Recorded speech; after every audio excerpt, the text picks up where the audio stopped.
mengajak, menyampaikan tentang kebenaran sesuai dengan versi keilmuan masing-masing. Dan nggak perlu kita itu kedikte, ya, kedikte dengan mereka. Mereka jelaskan Quran bla bla bla bla bla bla bla bla. Oh, kita sampaikan. Oh, pandangan kamu Quran tuh gini. Wajar, karena kamu kan nggak bisa baca Quran. Simpel kan? Baca Quran aja kamu nggak bisa, apalagi ngerti tentang balaghah Quran, tentang bahasa Quran. Wajar, kan kamu umat terjemahan, nah jelaskan. Gak perlu kita ke dikto, fokus ke dianya. Kita fokus ya ke seluruh yang nonton, termasuk di situ ada guru-guru, ada kiai, ada ustadz, termasuk ada orang awam. Sampaikan sesuai dengan kapasitas keilmuan kita. Gak perlu ke dikto dengan satu orang. TikTok ini kan bukan untuk cuman berdua head to head kan, tapi ada orang banyak di situ. Maka cara terbaiknya adalah hancurkan cermin yang ada pada diri kita, keegoan itu. Jangan merasa aku lebih baik, aku lebih bisa baca Quran, kamu nggak bisa. Jangan gitu, nggak perlu. Sampaikan aja di batas kita, kemampuan kita yang ada, yang sudah Allah berikan, kemampuan yang sudah kita. Batasan-batasan itu ya udah kita sampaikan, dan nggak perlu kedikte sama orang lain. Paham tuh ya sampai sini? Supaya nanti yang menilai orang, oh gini ya. Gitu. Masalah orang mau percaya tidak percaya kan bukan urusan kita. Gitu ya teman-teman. Siap.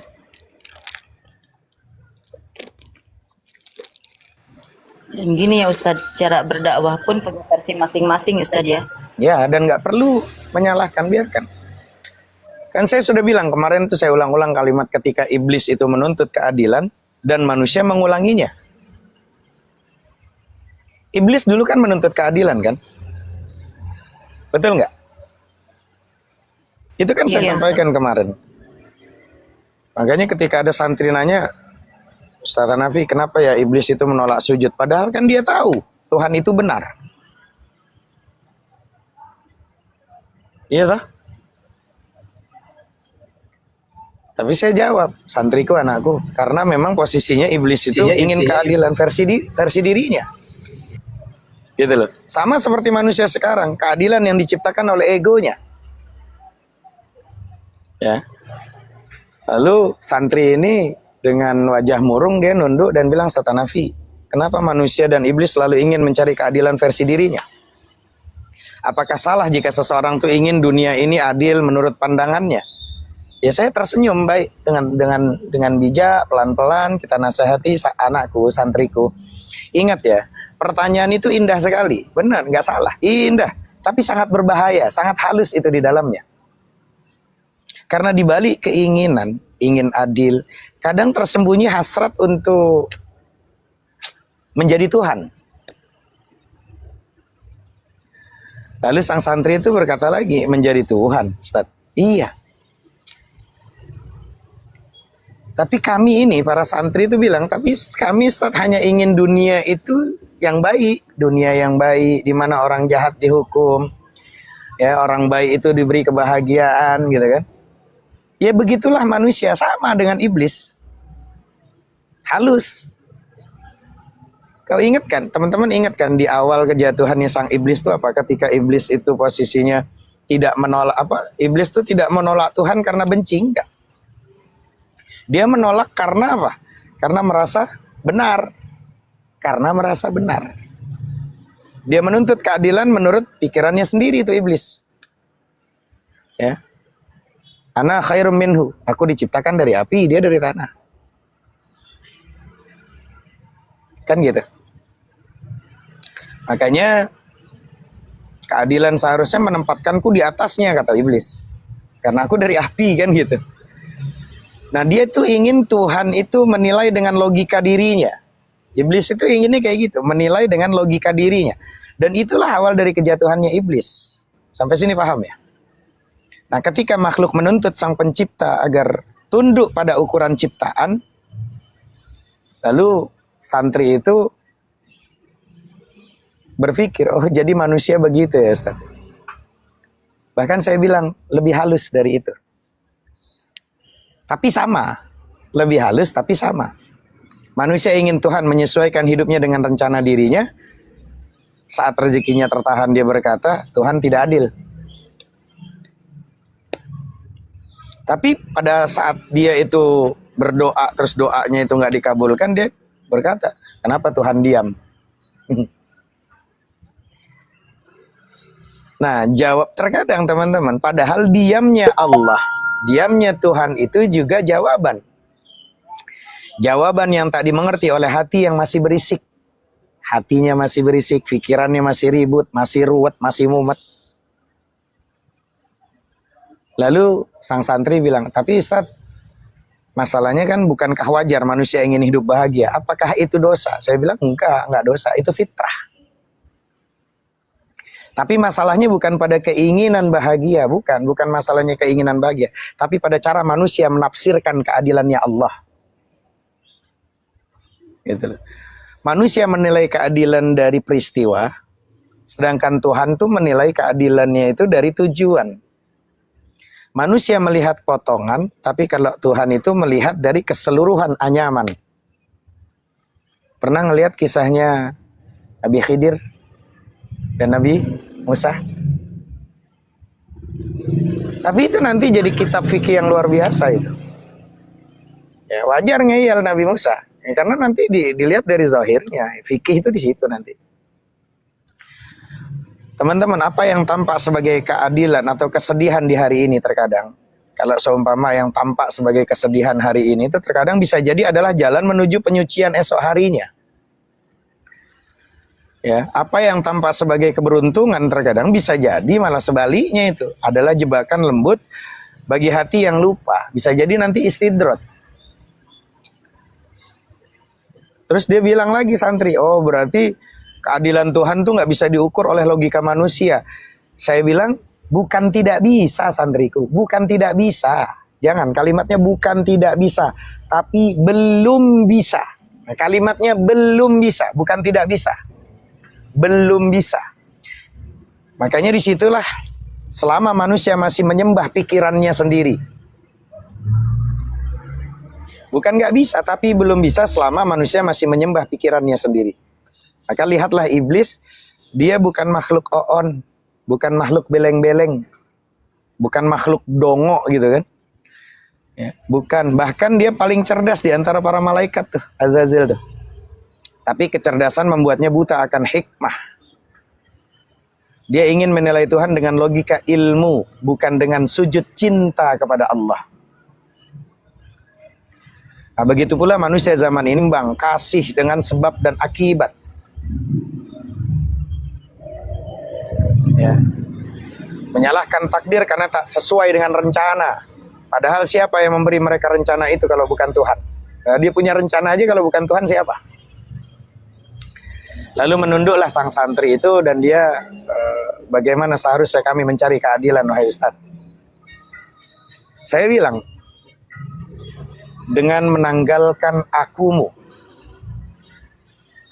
Karena selama aku masih ingin menang, kau akan terus merasa dizolimi oleh takdir. Iblis jatuh karena aku lebih baik. Gitu loh. Kan begitu. Manusia menderita karena aku pantas bahagia. Kan begitu. Nah, keduanya sama-sama terperangkap tuh dalam cermin diri sendiri. Gitu loh. Maka jika kau ingin melihat keadilannya Allah, keadilan Tuhan, pecahkan cermin itu. Ya, pecahkan cermin itu. Lihat dunia bukan dari mata keinginanmu, tapi dari mata rahmatnya Allah. Dari mata kasih sayangnya Allah. Paham tuh teman-teman? Jadi seperti itu. Maka ya murid akhirnya mudah-mudahan paham tuh. Ya. Selama ini kami berarti salah benar-benar. Kami ini mencari keadilan, kami hanya ingin Tuhan berpihak pada kami. Ya, begitu. Lalu saya tersenyum ya. Dan ketika kau berhenti meminta Tuhan berpihak, kau akan melihat bahwa sejak awal Tuhanlah yang menegakkan keseimbangan agar semua makhluk itu mendapat tempatnya. Nah, keadilan Tuhan bukan soal siapa yang menang atau kalah, bukan. Tapi siapa yang menyadari bahwa tidak ada la ilaha illallah. Nah, seperti itu. Allah Ta'ala alam bisawab. Assalamualaikum Ustaz Nadio. Ini ada Ustaz Nadio, nanti biar Ustaz Nadio nih. Saya sambil jalan bawa mobil. Waalaikumsalam warahmatullahi wabarakatuh. Lanjut Ustaz. Aku lagi nyetir juga ini. Ya udah. Jadi kayak gitu. Terima kasih Ustaz. Alhamdulillah. Hati. Amin. Lanjutlah, itu kaidah itu tadi judulnya bagus Ustaz. Kayak itu antum bikin itu. Iya, maksudnya itu tentang ini ya, tentang kesadaran diri seorang hamba terhadap nikmat yang Allah berikan. Jadi kebanyakan manusia itu, ini aku ada suara nggak Ustaz? Bagus. Mantap. Lanjut. Oke. Jadi kebanyakan manusia itu nanti dia ingat kepada Allah ketika dia sedang susah, rezekinya tersendat, orang-orang mungkin tidak melirik atau membantu dia. Tapi ketika dia mendapatkan nikmat yang besar, nikmat harta, nikmat ketenaran, dikenal oleh banyak orang, maka dia mulai lupa bahwa nikmat yang dia rasakan itu sebenarnya dari Allah, bukan dari dirinya. Makanya Allah Subhanahu wa taala ingatkan dalam Al-Qur'an, "Fama bikum min ni'matin faminallah." Tak ada satupun nikmat yang kalian rasakan melainkan itu datangnya dari Allah Subhanahu wa taala.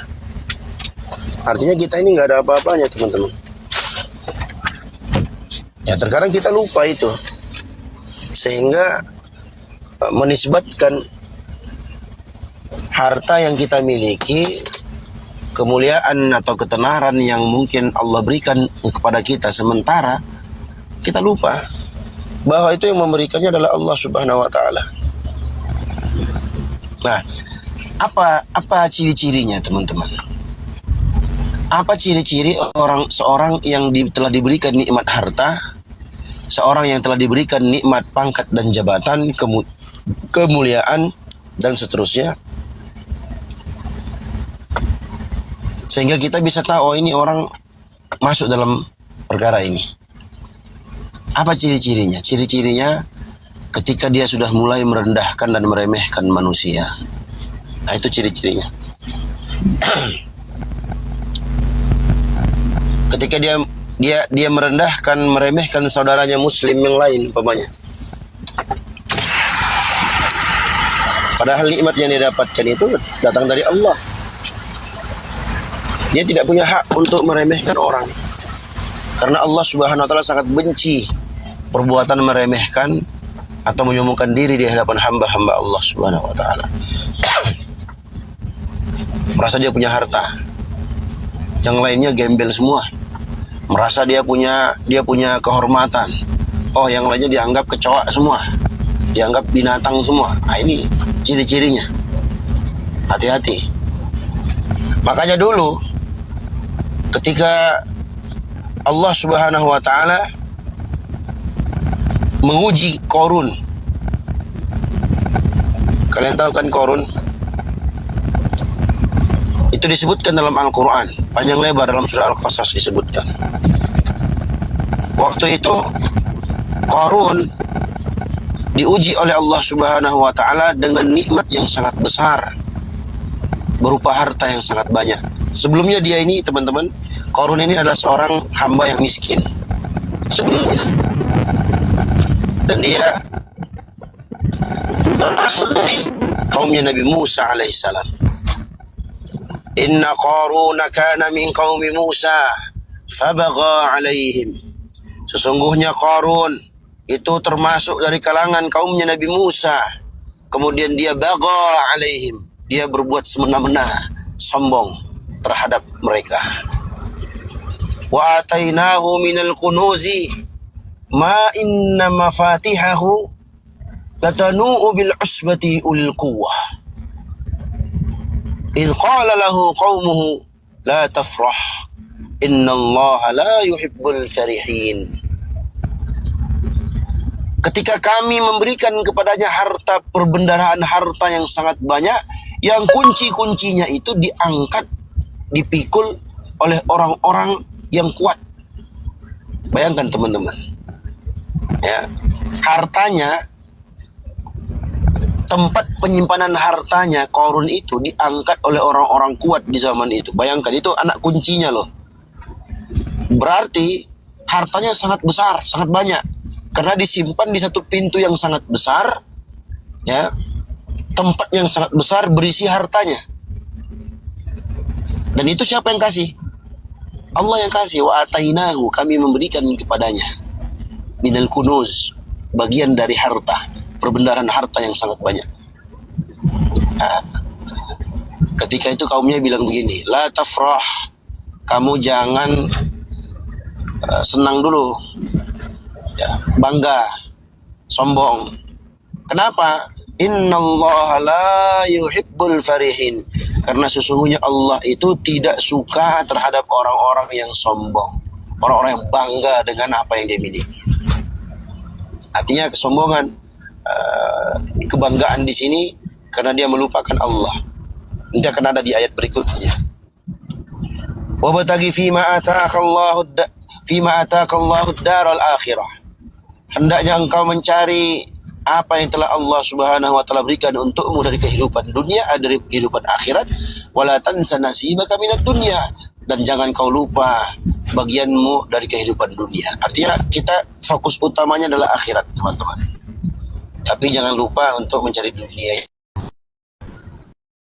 Nah, walau bagaimanapun kita hidup di dunia, harus kerja, harus cari nafkah, harus bisnis, kan begitu.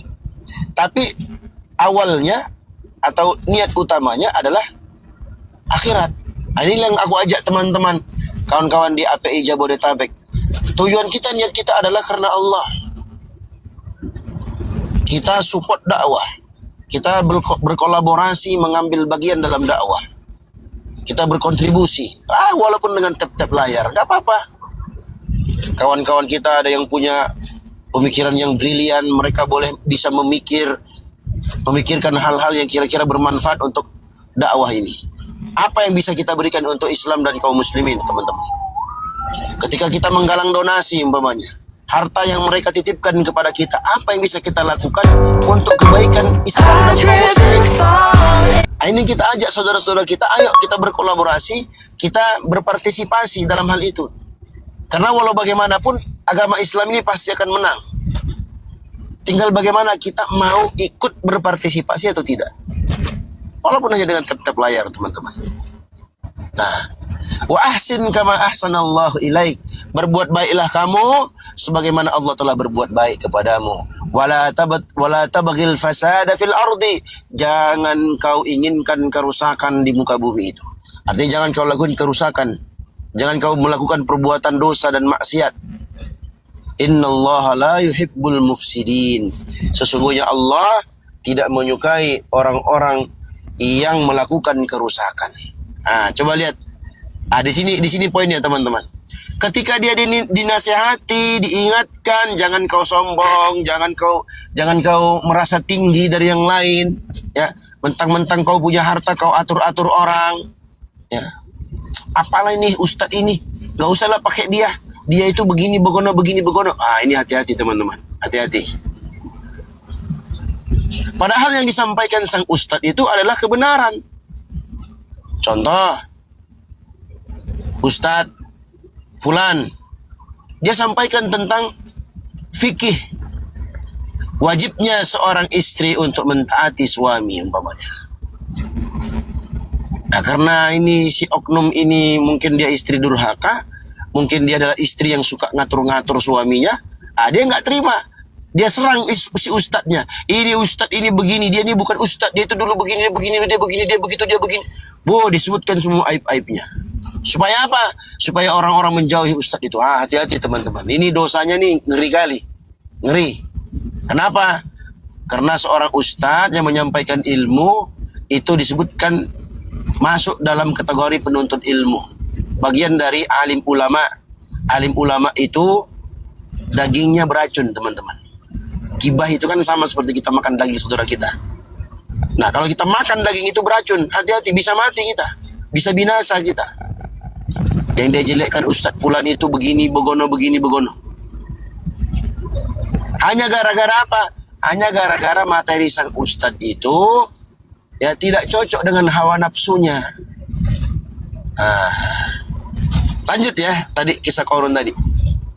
Maka Qarun bilang begini, qala inna ma utituhu ala ilmin indi. Awalam ya'lamu anna Allah qad ahlaka min qablihi min al-quruni minhu man huwa ashaddu minhu quwwah aw aktsaru jam'ah wa la yus'alu 'an dhunubihim al-mujrimun. Qarun mengatakan, sesungguhnya aku diberikan semua harta ini disebabkan karena ilmu yang aku miliki. Nah, ini dia. Poinnya di sini, teman-teman. Saya kan orang kaya. Saya kan darah biru. Saya kan nge-gift kamu. Saya kan bantu kamu. Saya kan saya semua saya. Coba. Akhirnya apa? Dia ujub dia. Ujub itu merasa hebat. Dia sandarkan kehebatannya pada diri sendiri dan meremehkan, merendahkan orang lain. Apa yang terjadi, teman-teman? Ya, Allah ingatkan sebelumnya. Tidakkah si Qarun ini tahu bahwa sesungguhnya Allah telah membinasakan orang-orang sebelumnya? Ya, yang mereka itu jauh lebih kuat, jauh lebih banyak hartanya dibandingkan dia. Dan orang-orang mujrim tidak akan ditanya tentang dosa-dosa mereka. Orang-orang mujrim tidak ditanya tentang dosa-dosa orang-orang yang telah dibinasakan oleh Allah itu. Fakharaja ala qaumihi fi zinatihi. Maka Qarun keluar di tengah-tengah kaumnya dengan seluruh perhiasan yang dia miliki. Qala alladziina yuriduna al-hayata ad-dunya ya laita lana misla ma utiya Qarun innahu ladzu hadzin 'adzim. Ini teman-teman, golongan yang kedua. Siapa ini? Orang-orang yang penjilat. Orang-orang yang juga pengen dapat kecipratan dari kesombongan Qarun. Dia bilang begini, orang-orang yang menginginkan kehidupan dunia ngomongnya begini, ya laita lana misla ma utiya Qarun. Aduhai, alangkah indahnya, alangkah baiknya kalau seandainya kita atau aku diberi seperti yang diberikan kepada Qarun. Ya, coba kalau saya kaya juga kayak dia ya. Coba kalau saya juga punya nasab keturunan yang bagus kayak dia ya. Coba kalau seandainya saya juga darah biru kayak dia ya. Nah, itu orang-orang yang menginginkan kehidupan dunia yang lupa kepada akhirat. Mereka bilang apa? Sesungguhnya Qarun telah mendapatkan hadzun 'adzim, telah mendapatkan bagian yang sangat besar. Nah, itu golongan yang kedua, golongan para penjilat yang mereka ini juga sebenarnya pengen kecipratan dari harta benda yang dimiliki oleh orang yang sombong ini tadi, yang golongan yang satu tadi, golongan Qarun ini. Ada golongan ketiga, teman-teman. Siapa mereka? Wa qala alladziina utul ilma wailakum thawabullahi khairul liman amana wa amila salihan wa la yulaqaha illa as-sabirun. Ini dia golongan yang ketiga. Maka orang-orang yang diberi ilmu, mereka mengatakan apa? Wailakum, celaka kalian. Pahala dari Allah itu jauh lebih baik bagi mereka-mereka yang mengamalkan amalan saleh, dan itu tidak diberi kecuali kepada orang-orang yang sabar. Sabar. Ya. Jangan kita melihat ada orang berbuat zalim, mentang-mentang dia kaya, mentang-mentang dia punya nasab yang bagus, mentang-mentang dia darah biru, mentang-mentang dia terkenal, terus kita iakan semua perbuatannya. Jangan, nggak boleh.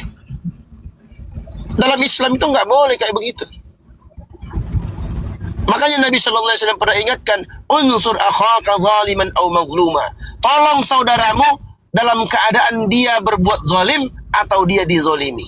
Sahabat tanya, ya Rasulullah, kalau dia dizolimi, ya oke, kami paham itu. Fama balu zalim. Bagaimana kondisi orang yang zalim? Bagaimana caranya kami tolong dia? Kata Nabi Shallallahu Alaihi Wasallam, kau tahan tangannya, kau cegah dia dari berbuat zalim. Itulah caramu menolong dia. Ingatkan, Bu, Bunda nggak boleh gitu Bunda, dia kan ustadz. Bunda, jangan seperti itu. Dia ini orang yang menyampaikan ilmu. Kami hanya begini. Nah, disampaikan. Kalau umpamanya nasihat kita nggak didengarkan, ya udah nggak apa-apa. Yang penting kita sudah sampaikan. Karena memang yang namanya nasihat, menyampaikan kebenaran itu hanya sebatas menyampaikan. Gitu teman-teman. Nah, apa yang terjadi? Ini dia pamungkasnya. Disebutkan di ayat berikutnya, Allah Subhanahu wa taala berfirman, "Fa khasafna bihi wa bidarihil ardha, fama kana lahu min fi'atin yansurunahu min dunillahi wa ma kana minal muntasirin."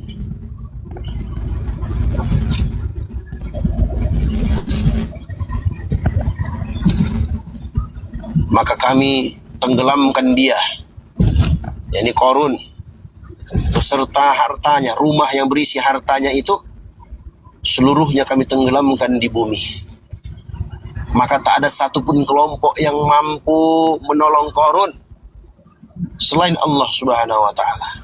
Dan Qarun tidak termasuk ke dalam golongan orang-orang yang ditolong oleh Allah. Ditenggelamkan dia. Qarun dan hartanya ditenggelamkan. Makanya dulu nenek moyang kita bilang begini, cari harta karun, cari harta karun. Nah, harta karun itu maksudnya Qarun. Karena dulu orang bacanya Qarun pakai huruf Q, Qarun, QA, bacanya karun. Jadi orang bacanya harta karun, padahal itu Qarun bacanya. Pakai kof, bukan pakai kaf. Tenggelamlah dia beserta hartanya. Wa asbahal ladzina tamannau makanahu bil amsi yaqulun wa ka'anna Allah yabsutur rizqa liman yasha'u min ibadihi wa yaqdir. Laula amanna Allah alaina la khasafa bina wa ka'annahu la yuflihul kafirun. Aduhai celaka. Jadi orang-orang yang keesokan harinya, orang-orang yang tadinya berangan-angan juga punya harta seperti Qarun, mereka bilang apa? Aduhai celaka kita. Bahwa Allah Subhanahu wa taala memberikan rezeki, melapangkan rezeki kepada siapa yang Allah kehendaki dari hamba-hambanya, dan Allah Subhanahu wa taala menahan rezeki itu dari siapa yang Allah kehendaki dari hamba-hambanya. Kalau bukan karena nikmat yang Allah berikan kepada kita, maka sungguh pasti kita pun akan ditenggelamkan oleh Allah. Aduhai celakalah. Sesungguhnya tidak beruntunglah orang-orang kafir itu. Nah, itulah kisah tentang kehidupan orang-orang yang durhaka kepada Allah. Tilkad darul akhirah. Itulah kehidupan akhirat. Naj'aluha lilladzina la yuriduna 'uluwan fil ardi wala fasada wal 'aqibatu lil muttaqin. Itulah kehidupan akhirat. Orang-orang yang lebih mementingkan kehidupan akhirat. Tadi siapa? Orang-orang yang berilmu tadi. Makanya kita tuh harus dekat sama orang berilmu, teman-teman. Jangan kita dekat sama orang-orang yang mentang-mentang dia punya harta, dia keturunan darah biru, tapi nggak punya ilmu. Akhirnya apa? Ketika dia tidak suka kepada satu orang, disebabkan karena hawa nafsunya, bukan karena dasar ilmu. Akhirnya apa? Kita pun ikut-ikutan memusuhi orang itu. Padahal kita tidak punya hak, kita tidak punya hak untuk memusuhi orang tersebut. Hanya karena apa? Hanya karena si fulan tadi. Kenapa dia bisa seperti itu? Karena nggak ada ilmunya. Nah, itu dia. Makanya Allah Subhanahu wa taala ingatkan, sesungguhnya kehidupan akhirat itu kami jadikan untuk mereka-mereka la yuriduna 'uluwan fil ardi wala fasada. Orang-orang yang tidak mau menyombongkan diri. Ya, orang-orang yang tidak mau melakukan kerusakan. Wal aqibatu lil muttaqin. kesudahan yang baik bagi orang-orang bertakwa. Itu teman-teman. Jadi kalau ada kalian lihat ada orang sebenarnya dia itu ustadz dia, tapi dia nggak mau ditahu oleh banyak orang dia ustadz. Sebenarnya dia itu orang yang mulia, tapi dia nggak mau ditahu oleh banyak orang dia orang mulia. Sebenarnya dia itu adalah orang yang baik, tapi dia nggak mau diketahui oleh orang banyak dia orang baik. Artinya dia menundukkan, dia merendahkan dirinya, teman-teman. Itulah orang yang harus kita cari, kita harus berteman dengan dia. Bukan orang-orang yang baru diberikan sedikit kekayaan oleh Allah, sombongnya amit-amit dah. Minta ampun. Semua orang dijelekkannya. Kalau dia nggak suka sama orang, ini fulan ini jangan begini, ini ustaz ini begini begono, begini begono. Waduh. Itu si fulan itu ya, dia itu ya miskin ya, dia itu minta soundcard ya. Waduh, ini bahaya nih teman-teman. Jangan. Apalagi kalau orang yang dibicarakan itu adalah orang yang membawa banyak manfaat untuk Islam dan kaum muslimin. Ya, hati-hati. Kecuali kalau memang dia melakukan kerusakan, melakukan perbuatan maksiat terang-terangan. Nah, ini wajib kita terangkan, wajib kita ingatkan. Karena dia melakukan perbuatan terang-terangan. Kalau enggak ya, kita nasihati secara tertutup. Jangan karena kita punya harta, akhirnya kita merendahkan orang lain. Ingat, Allah Subhanahu wa Ta'ala tidak suka kepada orang yang sombong. Makanya Nabi SAW pernah bersabda, la yadkhulul jannata man kana fi qalbihi mithqala dzarratin min kibr. Tak akan masuk ke dalam surga orang-orang yang punya kesombongan sekecil semut hitam dalam hatinya. Maka sahabat yang mendengarkan peringatan itu, mereka bilang begini, ya Rasulullah, inna ahadana yuhibbu an yakuna na'luhu hasanan wa thawbuhu hasanan. Ya Rasulullah, sesungguhnya salah seorang di antara kami suka senang kalau sandalnya bagus, kalau pakaiannya bagus. Mereka kira gini teman-teman, kalau pakai pakaian bagus, rapi, ya, elok dipandang, mereka kira itu sombong, padahal bukan. Maka Nabi menjelaskan, innallaha jamilun yuhibbul jamal. Sesungguhnya Allah Subhanahu wa Ta'ala itu maha indah, dan Allah menyukai, mencintai keindahan. Bukan indah Januari ya, tapi mudah-mudahan indah Januari juga dicintai oleh Allah. Tapi indah di sini keindahan, berlaku umum ya teman-teman ya. Kemudian Nabi jelaskan hakikat sombong itu seperti apa. Al-kibru batrul haqqi wa ghamtun nas. Sombong yang dimaksud itu adalah batrul haqq, menolak kebenaran, wa ghamtun nas, dan meremehkan manusia. Apa contoh menolak kebenaran teman-teman? Ini kasih contoh ya. Ini mohon maaf ya buat ibu-ibu yang mungkin kalau tersinggung dengan apa yang kami sampaikan ini ya mohon maaf, tapi inilah kebenaran dan ilmu yang harus kita sampaikan. Ketika seorang ustadz menyampaikan tentang masalah poligami umpamanya, poligami itu begini, dijelaskan terus terinci. Udah benar ustadznya. Tiba-tiba ada orang yang nggak suka. Apa ini ustadz ini? Jangan dengarkan dia. Dia adalah orang yang pro poligami. Waduh, bahaya ini. Bahaya. Bahaya, teman-teman. Poligami itu syariat Allah. Kalau kalian tidak suka, ya, atau kalian belum mampu, belum siap, maka jangan kalian membenci syariatnya. Tapi katakan kami belum siap, Ustaz. Ya. Ini aku contoh konkret, teman. Wallahi demi Allah ini terjadi. Ada seorang janda. Bukan seorang janda. Waktu itu dia belum janda.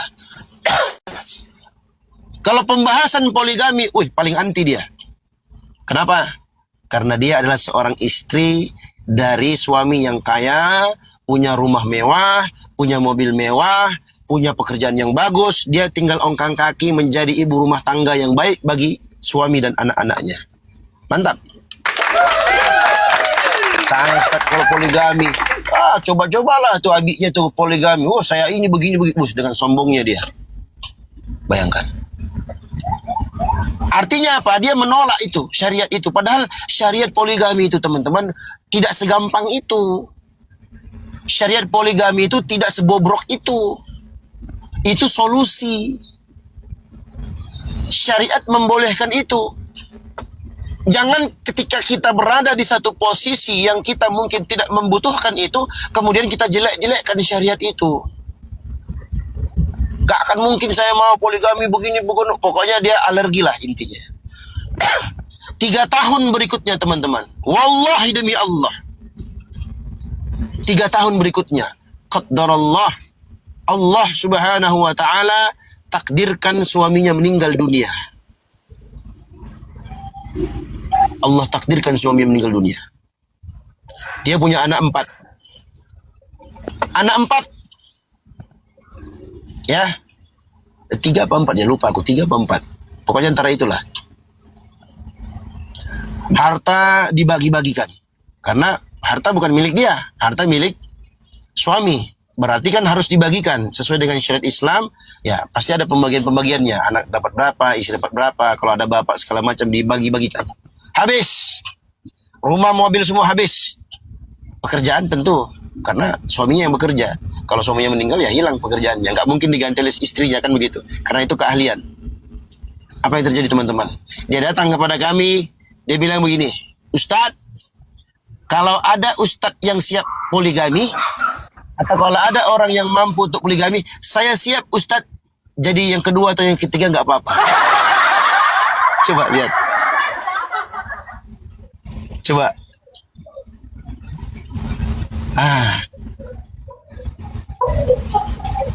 Dia butuh. Namanya perempuan itu dia butuh teman-teman. Dia butuh seorang pemimpin. Kalian catat ya. Ini kalian catat. Sehebat-hebatnya wanita, ya, sejago-jagonya dia mencari uang, dia pasti membutuhkan dada, membutuhkan bahu seorang pemimpin. Sehebat-hebatnya dia, Wonder Woman lah kita bilang gitu ya. Dia pasti butuh bahu seorang pemimpin. Dia butuh bersandar teman-teman. Karena memang pemimpinnya sesungguhnya itu laki-laki, bukan perempuan. Ini banyak kita lihat, kita dapatkan dari para Wonder Woman yang ada di luar sana. Sebenarnya Ustadz, saya tuh pengen Ustadz punya suami yang bisa nafkahi saya. Saya tinggal di rumah aja, saya masak, saya cuci baju, saya setrika baju, saya lipat baju, saya bikin susu anak, saya masak. Pengen dia jadi seperti ibu rumah tangga, tapi ya mau gimana lagi? Memang takdirnya sekarang dia harus berjibaku keluar untuk mencari uang, untuk menghidupi anak-anaknya. Ya kan? Ustadz, di mana orangnya sekarang? Aduh, nggak tahu aku bang. Si ibu itu lost contact kita. Karena terakhir itu dia tinggalkan Jakarta. Karena di Jakarta ini kan mereka cuman dia bersama suaminya waktu itu. Lost contact. Entah pulang ke kampungnya atau gimana, wallahu a'lam. Ngeri teman-teman. Makanya jangan sekali-kali membenci syariat. Itu contoh ya teman-teman, ini contoh. Apa yang ingin kita sampaikan adalah kebenaran tetaplah kebenaran. Jangan sampai kita menolak kebenaran itu. Itu namanya kiber, kesombongan. Itu yang pertama. Poin yang kedua, dari hakikat sombong ini adalah ghamtun nas, meremehkan manusia. Udahlah, nggak usah lah Ustadz itu, dia nggak usah ini, jangan dia lagi ceramah, jangan pakai dia lagi, dia itu nggak bagus, dia itu begini, dia itu pro poligami, bla bla bla. Mak, ngeri kali bah. Sekarang gue tanya kalian nih, ya, coba kita tanya nih kawan-kawan yang ada di atas ini, ibu-ibu ini, aku tanya kalian pro poligami atau anti poligami? Aku nggak tanya kalian mau dipoligami atau enggak, bukan itu pertanyaanku ya. Yang kutanyakan adalah kalian pro poligami atau anti poligami? Pro. Alhamdulillah, berarti masih muslim. Muslimah berarti. Kalau kalian bilang anti, udah kafir kalian. Kalau kalian bilang anti, udah kafir kalian. Kafir. Kenapa? Karena itu syariat Allah, nggak boleh dibenci, nggak boleh dianti. Yang anti terhadap syariat Allah itu hanyalah orang-orang yang ada kebencian dalam hatinya tentang Islam, terhadap Islam. Padahal tiap hari kita mengatakan raditu billahi rabban. Poligami syariat siapa? Syariat Allah.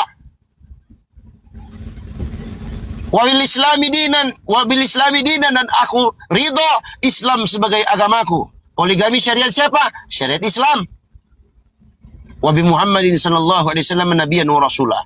Dan aku ridho Nabi Muhammad itu sebagai nabiku. Siapa yang menyampaikan syariat poligami? Nabi Muhammad SAW. Apakah Nabi Muhammad SAW poligami? Iya. Apakah para sahabat poligami? Iya. Semuanya pro. Yang kontra, yang anti hanyalah orang-orang yang benci terhadap Islam.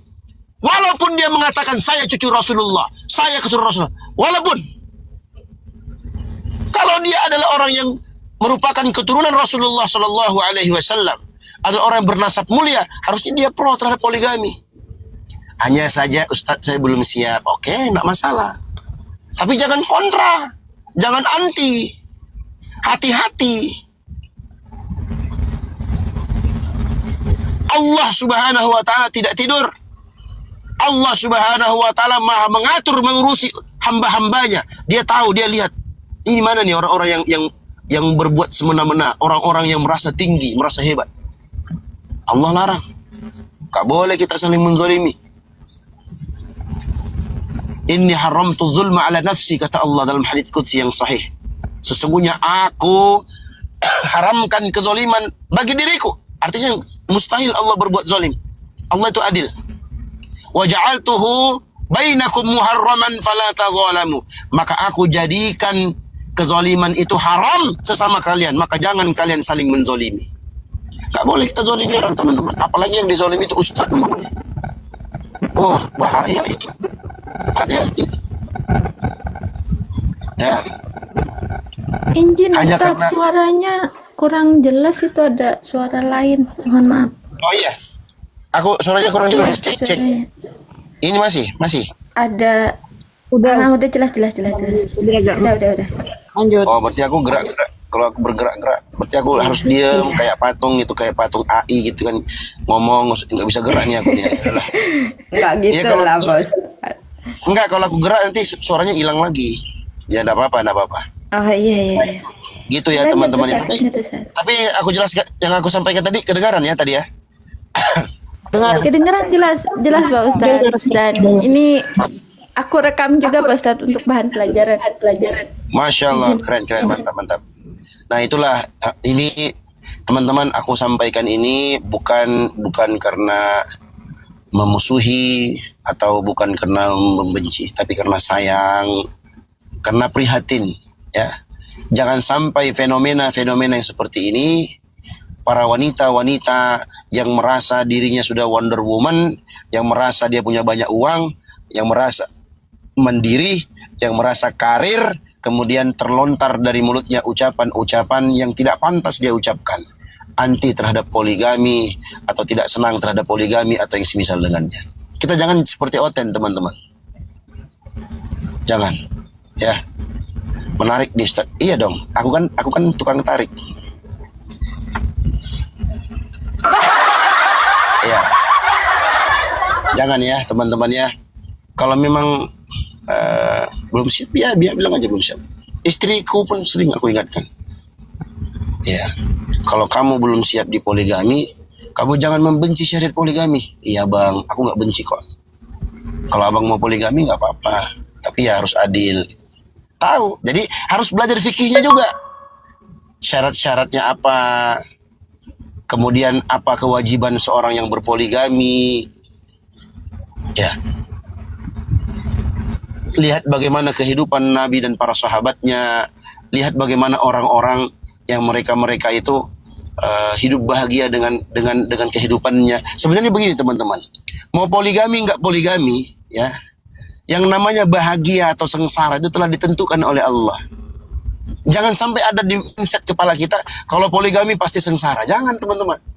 Betapa banyak orang-orang yang nggak poligami, ya, orang-orang yang nggak poligami sengsara juga nya.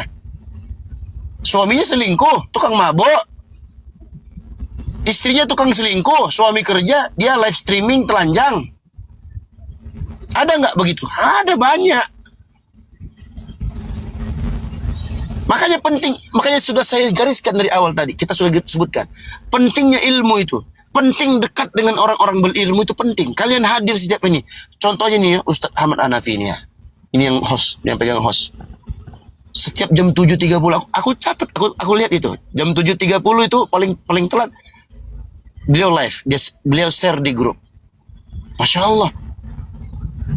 Yang hadir 3, 4, 5 orang, 10 orang, 20 orang, gas terus. Nggak ada berhentinya. Aku pantau itu. Ya. Maka jangan dijauhi orang-orang seperti ini. Dia memberikan ilmu, dekat. Dengarkan. Tenang hati kita. Ada hikmah-hikmah, pelajaran-pelajaran yang beliau sampaikan. Dengarkan teman-teman. Tiap hari loh. Kecuali kalau beliau lagi ada ini ya. Kadang beliau sounding di grup. Ustadz saya ini ya, enggak ini dulu. Ada ini. Oh ya, enggak apa-apa Ustadz, gas. Nanti ada Indah atau ada Jai atau ada Bang Putra. Alhamdulillah teman-teman. Di API Jabodetabek itulah yang kita harapkan. Kita bisa berkolaborasi, berbagi, kita ambil andil. Ya, enggak mungkin aku semua yang handle ya kan. Karena masing-masing kita punya pekerjaan, punya kesibukan. Ya, jadi kelebihan-kelebihan yang ada pada masing-masing kita itu kalau dikolaborasikan, kalau digabungkan, insya Allah menjadi manfaat yang super besar yang bisa kita berikan kepada Islam dan kaum muslimin. Gitu teman-teman. Ayo kita ambil andil. Nah, dengarkan dan ikut bersama dengan orang-orang yang punya ilmu. Begitu teman-teman.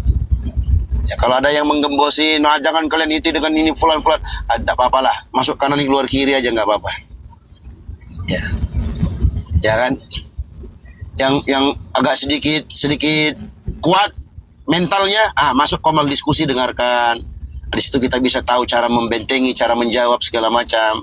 Tapi yang Ustadz saya belum kuat Ustadz. Aku kadang jengkel, gak kuat aku kalau dengan orang oten-oten itu menghujat agama kita. Oh ya, enggak apa-apa.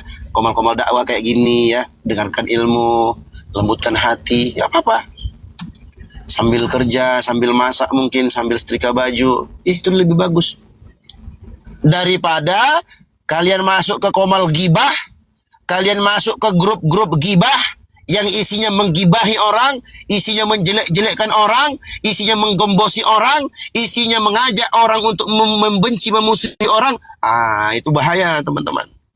Hati-hati. Hati-hati. Bisa jadi orang yang kita jelekkan itu, ya, dia jauh lebih mulia daripada kita. Bisa jadi.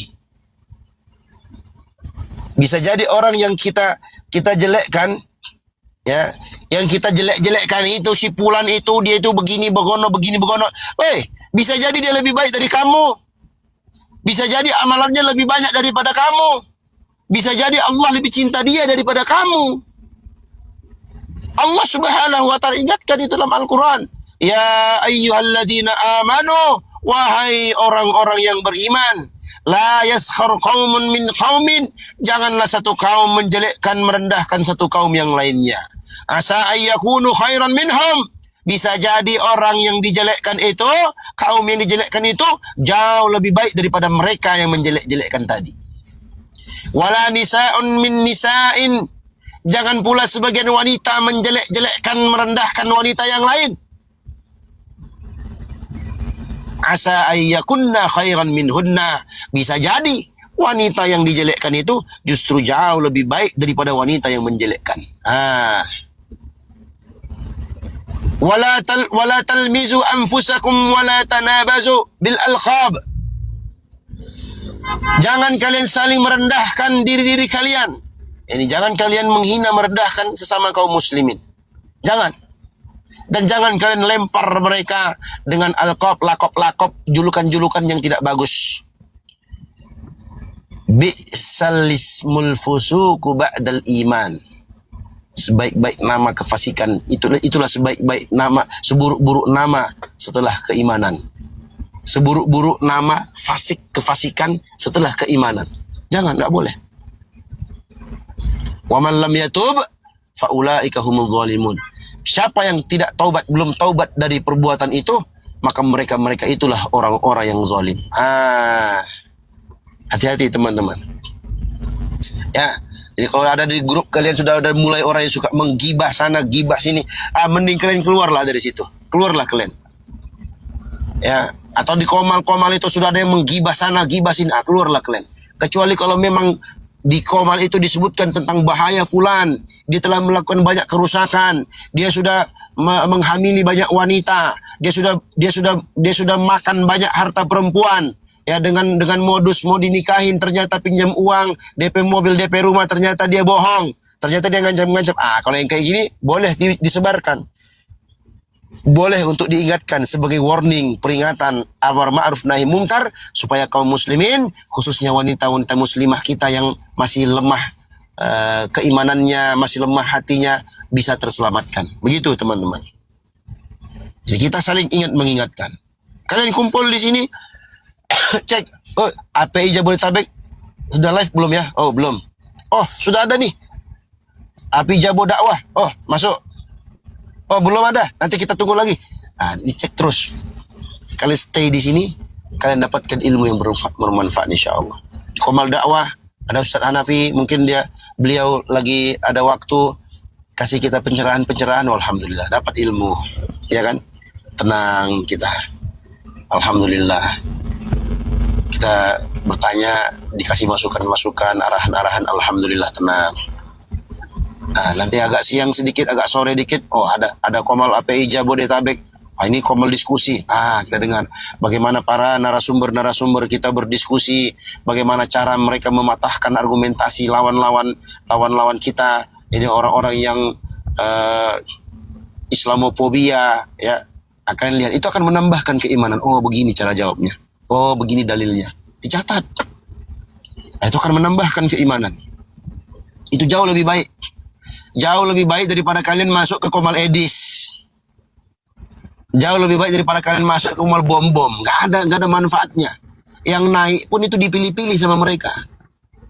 Kalau yang naik yang keilmuannya ilmu abal-abal, habis dia. Dibal-bali sama si Edis. Kalian yang sakit hati. Tapi kalau yang naik kayak siapa? Kores, ya, atau yang mau naik situ kayak Dio Pratama, umpamanya itu Bang Zuma, mana berani mereka naikkan? Karena mereka tahu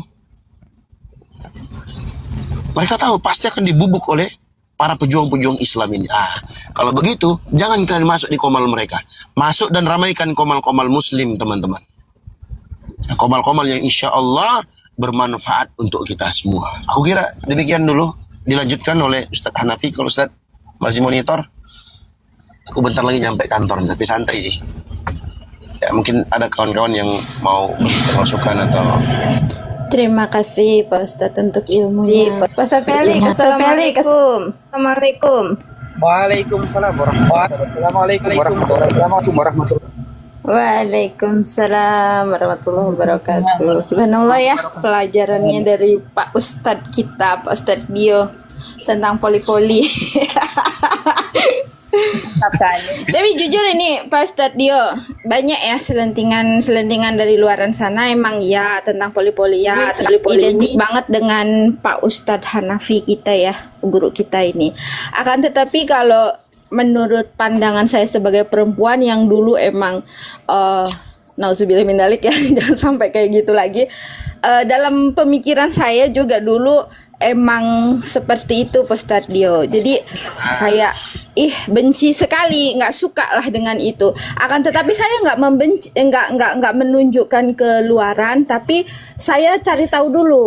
Kenapa sih ada aturan ini? Saya belajar gitu.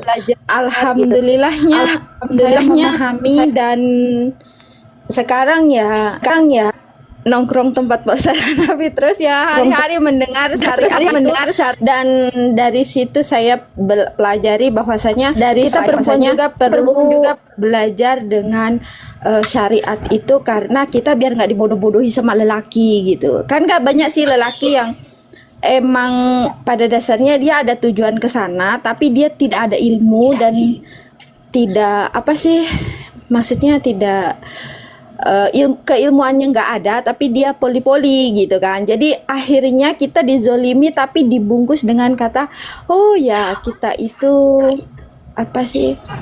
jalan tol menuju surga itu ya mau dipoligami. Nah sebenarnya ini kan sesuatu kezoliman kalau cuman dipahami seperti itu saja, seperti itu. Ketika kita belajar lebih dalam, iya betul, doubling Ustadz dia. Jadi kalau menurut aku sih seperti itu. Jadi kita ya emang dulu aku juga nggak suka sih bahas poli-poli itu. Tapi setelah didengarkan, setelah belajar, ya mungkin orang yang membenci itu karena dia itu pengetahuan yang kurang saja mungkin. Mungkin seperti itu. Apa Ustaz Pelik? Cek, aku ada suara nggak? Ya, monitor. Lanjut Ustaz Dio. Nggak, aku ada suara nggak? Ini aku takutnya mengganggu. Ada. Bagus. Ada. Iya, takutnya mengganggu. Aku juga heran ya kalau nggak pakai soundcard kecil suaranya. Kalau pakai soundcard doubling. Bingung juga kadang. Ya nggak apa-apa, kita pada mute aja. Ya, jadi intinya gitu teman-teman. Sebenarnya ya, karena ilmu yang tidak ada atau keterbatasan ilmu, itulah yang membuat seseorang itu tidak suka atau benci terhadap syariat Allah. Dalam hal ini contohnya poligami umpamanya. Sama juga gini teman-teman, dalam pembagian harta warisan. Itu banyak orang yang nggak suka. Kenapa? Karena keterbatasan ilmunya. Mereka pengennya ya harta ya dibagi rata dong gitu kan. Oh, nggak bisa. Nggak bisa dibagi rata. Harta itu harus dibagikan sesuai dengan syariat Islam. Syariat Allah Subhanahu wa Ta'ala. Kalau umpamanya punya anak laki-laki dan perempuan, itu berdiri 3/4 untuk laki-laki, sisanya untuk perempuan. Kalau memang nggak ada ahli waris kecuali mereka. Jadi sebenarnya ilmu sih, itu porosnya itu di ilmu. Porosnya di ilmu. Betapa banyak orang-orang yang belakangan setelah dia tahu, setelah dia belajar, dia malah nyesal dia. Oh, dulu saya pernah loh, saya membenci syariat poligami ini umpamanya. Dulu saya ini begini loh. Dia sadar. Karena yang namanya syariat Allah, teman-teman, itu pasti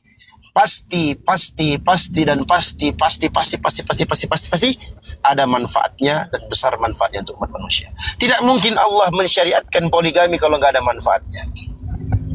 Mustahil, itu nggak mungkin. Ketika Allah Subhanahu wa Ta'ala melarang sesuatu, ya, pasti ada mudaratnya. Jadi kita harus tahu itu. Jadi jangan karena semangat belaka atau karena hawa nafsu belaka, akhirnya kita membenci sebuah syariat yang Allah Subhanahu wa Ta'ala telah syariatkan untuk umat manusia. Ya, jangan seperti yang saya sebutkan tadi itu, oknum yang saya sebutkan. Ya, apa? Awalnya dia benci, anti banget sama poligami. Ya, begitu dia jadi janda, dia butuhkan seorang laki-laki, dia butuh seorang pemimpin yang bisa membiayai dia dan anak-anaknya. Tiba-tiba dia mau dan siap jadi istri kedua atau istri ketiga, nggak apa-apa, yang penting adil. Coba. Bukankah kamu dahulu membenci poligami? Kenapa sekarang Anda siap di poligami? Berarti apa?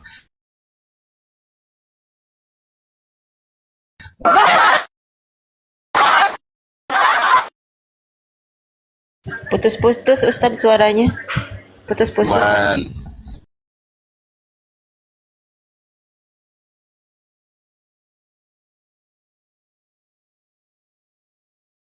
Dikenali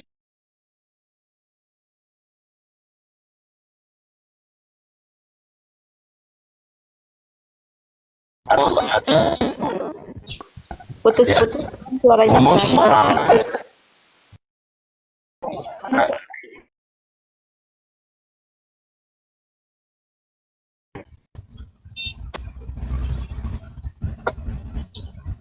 putus-putus. Mungkin sinyalnya Ustadz itu suaranya kurang. Kalau gini bagus nggak? Itu bagus. Aman, Ustadz. Ya. Ya, intinya gitu teman-teman. Jangan sampai kita membenci syariat Allah karena kebutaan kita terhadap syariat itu. Ya, kita diingatkan, diwanti-wanti. ada satu hal yang ini harus kita pegang bersama teman-teman, dan mudah-mudahan ya menjadi ilmu yang bermanfaat kita sebarkan. Jangan sekali-kali kita berbicara tanpa ilmu tentang agama Allah. Itu. Makanya syaitan itu, ya Allah ingatkan dalam Al-Quran, wala tattakhidhu khutuwatis syaitan innahu lakum aduwwum mubin. Jangan sekali-kali kalian mengikuti langkah-langkah syaitan. Kenapa? Karena syaitan itu lakum aduwwum mubin. Syaitan itu adalah musuh yang nyata bagi kalian. Apa kerjanya syaitan itu teman-teman? Innama ya'murukum bis-su'i wal fahsya. Sesungguhnya syaitan itu mengajak kalian kepada keburukan dan perbuatan keji. Ya. Wa an taqulu 'ala Allahi ma la ta'lamun. Dan syaitan itu mengajak kalian untuk berbicara tentang agama Allah dengan sesuatu yang kalian nggak tahu. Berbicara tanpa ilmu. Nah, syaitan di sini teman-teman itu baik dari kalangan laki-laki maupun perempuan. Ini contoh ya, syaitan dari kalangan manusia nih. Ya, sok-sok jadi apologet, terus goda-godain cewek, ya. Nyanyi dengan suaranya yang seakan-akan merdu, ya, digodain, digombalin, nanti janji mau dinikahin dia. Nah, digoda-godain dikit.